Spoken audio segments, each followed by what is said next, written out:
ummina dan kici gatana ummina dan kici gatana Allah na shine gatana. ummi ta ce uwata ce ita ta yo silar zuwa duniya.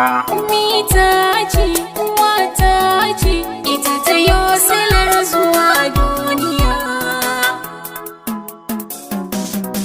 ummi ta ce uwata ce ita ta yo silar zuwa duniya. Ummi ta ce uwata ce ita ta yo silar zuwa duniya.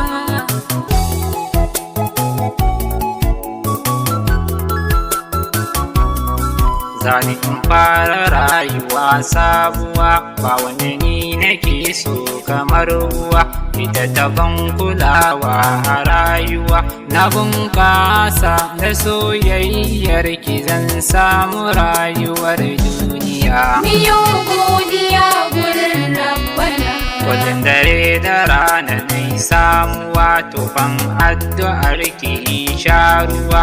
Mama zan kira ki tauraruwa, soyayyar ki ni fa zan samu, na samu kwanciyar hankali. hankali sai yayi kwanciya.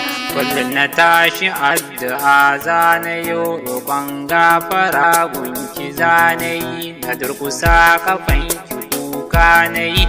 Biyayyarki ni fa zan daure, abadan kina cikin zuciya. Ummi ta ce uwata ce ita ta yo silar zuwa duniya. Tufafi na sanayo kwalliya, da nuna maki kiyo dariya. Da kuka rashin ki na juriya, hawaye na akan fuska, na kalle ki sai ki man kwarjini. Kwarjini ya mamaye zuciya. Komai na duniya in zai faruwa, a ci gani ga kin karuwa, sai ga mutuwa kin rasuwa.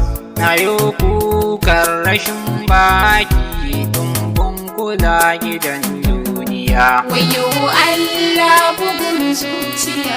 Takaicin rashin ta nai damuwa, na so a ce na taso da ke uwa. Allah ya maki tsawon rayuwa, amma sai ya karɓi rayuta. Na yi godiya wurin Rabbana. Ummi ta ce uwata ce ita ta yo silar zuwa duniya. Na so a ce akwai tsawon rayuwa, in kyautata gare ki dan haihuwa, in kai ki can Madina dan soyuwa. Ma'aiki na Rasulullah, manzo aminu mai gaskiya. Da kai ne aka yi duniya. Kaduna an ka haife ni can nake, amana ni babu cece kuce. Abokai kuna da girma na ce, muna tare zan jure, ko ina kuke kuna zuciya. Allah ya haɗa zuciyoyi ɗaya. Yan bella na yi babban rabo, mai faɗi tashi ba a cewa rago. Masoya gare ku zan ƙaraso, ina son ku kuna so na, muso juna akan gaskiya.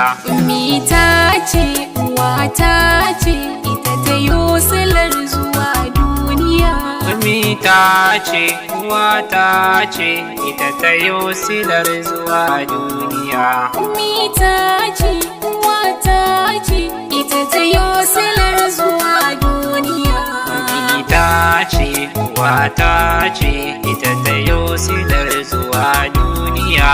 Ummi ta ce uwata ce